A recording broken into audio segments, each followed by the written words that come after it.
Here on the OCU Athletics Update, we're talking to Delaware Resource Group Superstar Athlete of the Week, Mallory Lockhart, sophomore from Keller, Texas, who now owns the OCU single-season record for made threes. And Mallory, on the three-pointer, the first three-pointer in the Panhandle State game, that got you the individual record. What went into that specific play? It was just a normal transition play that we were running. My girl actually was doing help side on Abby. Shocker. And so Brendan set down a down screen for me, and Shiloh passed me the ball at the top of the key. How long have you been aware that you're close? Y'all put it in the one of the preview articles probably like 2 weeks ago, and it said like I was 4 away, and so that was kind of in the back of my head, but I wasn't really focusing on that. I was just focusing on trying to get a win on the road. You heard from the previous record holder, Keisha Watson, who, by the way, holds a lot of records here at OCU for women's basketball. Last year, when she was inducted into the NAIA Hall of Fame, what was that like for you to hear from her?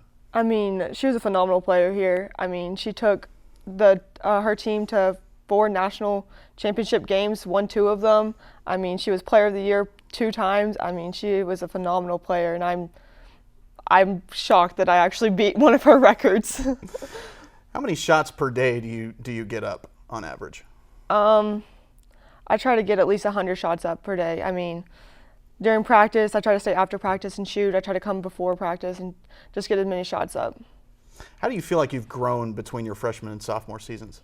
I mean, this year people know I'm a shooter, so I've just tried to get open, but also try to get my teammates open. And when I am open, I'm going to shoot the ball. Heading into postseason play, conference tournament this week, and then on to the national tournament. What's the team looking forward to? What are the goals heading into this postseason? Just what's the mindset right now? Well, our mindset right now is to win a conference tournament championship. I mean, we came up short last year in that from Wayland, and we're just trying to get back and win a conference tournament championship, and then also in nationals, 1 game short again. And we are all so excited just to be back there and play for another championship. What brought you to OCU? The athletic program, and then the school was also phenomenal. But really, Coach Overton, just his personality and how he coaches is just really draws me to this team. What's your major? Business marketing. What kind of career goals do you have for yourself?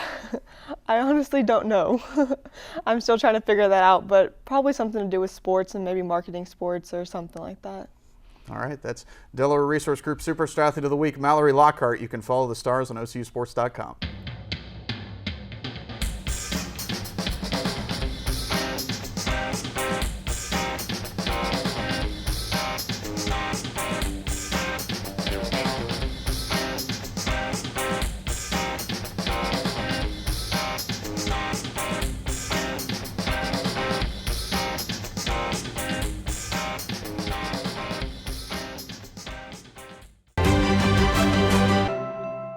What I've learned the most from golf is to have integrity in everything you say and do. One of the biggest lessons of that sports impacts my daily life is discipline. Be a champion of character, it just means to realize first that you're a part of something that's bigger than yourself. Being a part of NAIA is something that I'm going to keep with me forever because it's not only made me a better athlete, but it's made me a better person. The NAIA really just cares about their student athletes and just the experience in general at the school, and I think that's really important. The NAIA stands for, has great core values. One that's most important to me is servant leadership. Being able to serve your community is a huge reason why I chose the NAIA. I am a champion of character. I am a champion of character. I am a champion of character. I am a champion of character. I am a champion of character. Here on the OCU Athletics Update, we're talking to men's wrestling coach Sam Hazewinkel. The Stars are coming off the Sooner Athletic Conference Championships. And Coach, your team had to face deficits coming off the first day and entering the final day. What did it take for your team to overcome that and win the first ever conference championship for men's wrestling? Yeah, that's I didn't even realize that was the first time we've won. It's exciting for me. I've been trying to wrap my brain around it since I've been here. I love it. That's good news. As for how we were wrestling, it's a little deceiving. We had 10 in the semis the first day.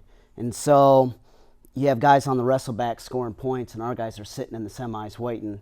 And so we weren't in the lead in points, but we were. You know, we were going to score a lot of points coming off the semis. So I wasn't too concerned. It was still close, us and Indiana Tech, I believe, and we were going to battle the whole day. And so I didn't think too much about it really, and just tried to focus on keeping the guys ready and having them stay ready and not worried about the team score. Austin Loza was named the outstanding wrestler for the event, got a pin in 20 seconds during the event as well. Tell us about his performance throughout the week. Yeah, it was great. Austin's been in and out of the lineup all year. He's been behind two of our guys that have been ranked all year. He's been jumping between 57 and 49. And Connor Holman got sick, lost a bunch of weight, and decided to go down a weight and wrestle at 141. And so 149 was open, and Austin stepped in right at the conference tournament.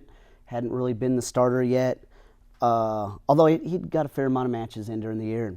He went in and nobody was ready for him. You know, he's a throwing machine and big move guy looking for pins all the time, and he went and did it in dominant fashion. He looked really good and deserved the outstanding wrestler. Chase Vincent got his second league title in a row. Tell us what he was able to do to repeat.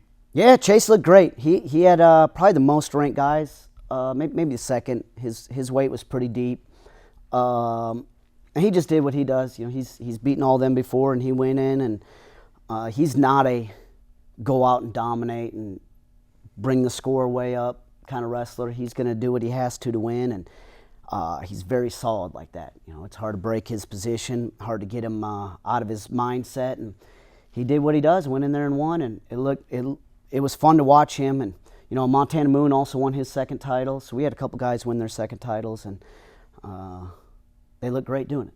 You had 6 individual champions on Saturday. Tell us about some of the other individuals. Yeah, so that is my favorite stat of the weekend. It's not easy to do, going 6 for 6 in the finals. It just is something that doesn't happen, you know. You have that many guys, there's only 10 finals, and 6 of them are in the finals. Somebody's going to have a bad day. At some point, refs are kind of like, let's let somebody else win. You know, you're not going to get the calls, and none of that affected the guys. They were all on point, went out there and wrestled their match and found a way to win. And going 6 for 6 it means a lot. You know, it means that we're peaking when we need to, where other teams are maybe faltering a little bit at the end of the year. We're peaking, and the guys are fresh and their mindsets are right. And it was really good to see. I'll be honest, I thought for sure we lost one of them.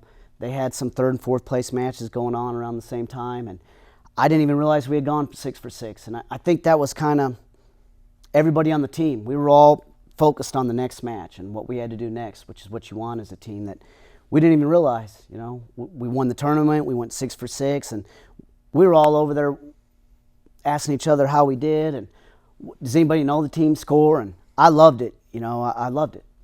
So how many guys do you get to take to the NAIA championships? We are taking 9 guys. We got 8 in at the conference tournament, and we had 1 that got a national wild card, Connor Holman actually, who ended up going down a weight, and he jumped into what was the toughest weight at the conference. 4 guys are ranked there, and he took 5th, and 2 of those guys are top 10, and he had 1-point matches with them, and he's just coming off being sick, and he fought hard and deservedly got to go to nationals. You know, he earned the chance to go to nationals for sure. Tell us a little bit about the format of the conference tournament. It's a little different this time. Yeah, we had 2 conferences merge. In wrestling, you have to have 7 teams in your conference to keep it a conference. And us and the KCAC both had 6 this year, so we merged our conferences, and it made for an interesting tournament because we had a lot of Chiefs and not a lot of Indians, and it was unique watching it unfold and all the issues that happened. It was a good learning experience for me and what to expect. And I was proud of the guys. They didn't let it affect them at all. They went in. Doesn't matter that's new people. Doesn't matter if it's, you know, maybe seen as unfair. Doesn't matter that we have the biggest conference now in the nation. You know, it makes it a little harder. We had only 28 qualifying spots, and we had 13 teams, and I think the next biggest conference had 12 teams and 56 qualifying spots. You know, they had twice what we had, but the guys, none of that mattered. They went in there to wrestle hard and win, and they did. All right, that's proud of them. Men's wrestling coach Sam Hazewinkel. You can follow the Stars on OCUsports.com.